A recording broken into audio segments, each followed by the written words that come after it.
Oui, j'en ai plusieurs. Des fois, c'est vrai que je me rends compte qu'il y a vraiment des fois des choses qui durent parce que il y a des personnes effectivement qui osent pas dire à cause des freins qu'on a vus, hein, des peurs, etc., des croyances. Et en l'occurrence, je me souviens d'une personne, elle avait une de ses collègues qui avait plein de coups de fil personnels sur son portable au travail. Et elle était vraiment très agacée par ça. Mais elle n'osait pas lui dire parce qu'elle avait peur de la réaction de sa collègue, que ça crée des tensions dans le bureau, etc. Et suite à la formation, donc elle s'est lancée, elle a osé le dire. Et en fait, sa collègue, en fait, elle a dit ah excuse-moi, j'avais pas pris conscience en fait que ça pouvait te déranger à ce point-là, quoi. Donc elle a dit je serai attentive dorénavant, quoi. Donc moi, ce que je constate assez souvent, c'est qu'il y a des choses, mais vraiment qui pèsent, qui pèsent, qui pèsent. Et c'est voilà le fait juste de le nommer, de le dire, et qui va permettre de libérer. Donc ça, c'est un exemple. Après, j'ai aussi des personnes, enfin plusieurs personnes, c'est au niveau de la charge de travail, par exemple, qui ont beaucoup beaucoup de travail et qui n'osent pas dire non. Et ce que je dis, mais en fait, elles font des fois comment dire. Il y a le chef. Et puis le chef, qu'est-ce qu'il fait? C'est un être humain comme tout le monde, et donc il va généralement un peu vers la facilité. C'est-à-dire qu'il y a deux collègues et il va aller vers la personne qui dit le plus régulièrement oui, c'est plus facile pour lui. Donc, si à un moment donné, moi je suis surchargée de travail et que ma collègue elle fait le même travail que moi, c'est bien à moi d'apprendre à poser une limite, à lui dire non, pour que lui, il finisse par aller voir la collègue qui travaille un peu moins, quoi. Et donc, à plusieurs reprises, il y a des gens comme ça qui ont osé effectivement positionner des noms et qui se sont sentis libérés d'une charge de travail qui devenait considérable et qui est pour certains qui était limite à frôler parfois le burn-out.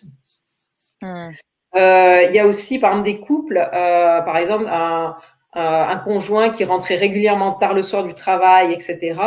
Et puis la femme qui en avait assez parce que pendant ce temps, elle s'occupait des enfants, elle faisait le repas, etc. Et à un moment donné, elle a osé le dire et osé dire en quoi c'était important pour elle qu'il soit là. Et elle disait, c'était effectivement pour partager du temps avec ses enfants, mais aussi avec elle. Et en fait, il n'en avait pas forcément conscience. Il l'a pas pris sous forme de reproche parce qu'elle a vraiment exprimé le besoin de passer plus de temps en fait avec lui pour partager le soir, pour se parler, etc. Et ça a dénoué un nœud qui était là présent finalement dans leur relation de couple. J'ai aussi un exemple de une personne qui était frustrée parce que elle appelait toujours sa copine, mais sa copine l'appelait jamais, quoi.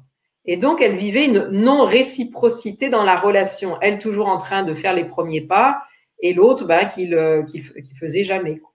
Donc à un moment donné, elle a osé en parler et la personne, c'est vrai qu'elle n'avait pas forcément pareil. En fait, on se rend pas compte à quel point des fois les gens n'ont pas juste, il n'y a pas conscience de l'impact que ça peut avoir ou pas conscience de son comportement. Et le fait juste de le nommer, assez souvent, on dit, je pensais pas que ça avait un tel impact sur toi, par exemple. Hein.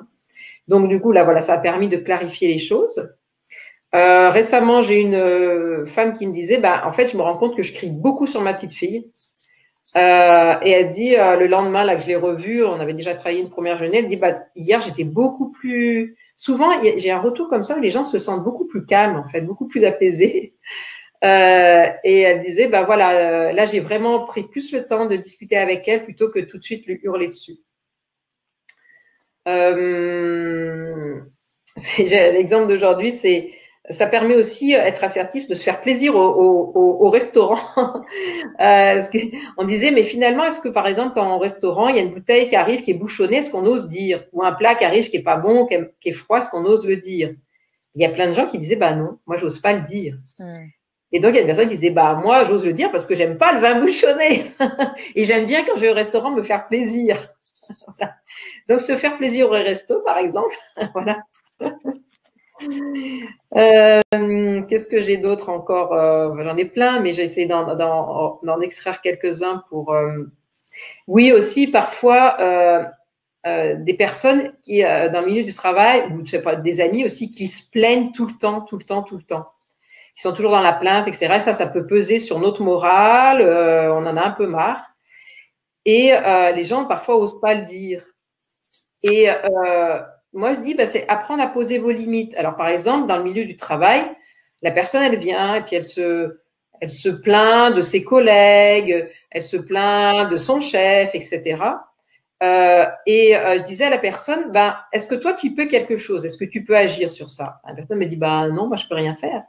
Et bien, dans ces cas-là, c'est de lui dire à la personne de poser ta limite en disant, bah écoute, j'entends que c'est difficile pour toi avec les autres collègues, j'entends que c'est difficile pour toi avec le chef, mais moi, personnellement, j'ai aucun pouvoir sur ça. Donc, si tu veux que ça change, je te propose d'aller voir directement le chef. Donc, c'est une manière assertive de poser ses limites. Et croyez-moi j'ai eu plusieurs cas comme ça, des gens, ça les a vraiment soulagés parce que c'était vraiment des personnes c'était pesant pour eux, ce négatif comme ça toute la journée. J'ai eu plusieurs exemples de cet ordre-là.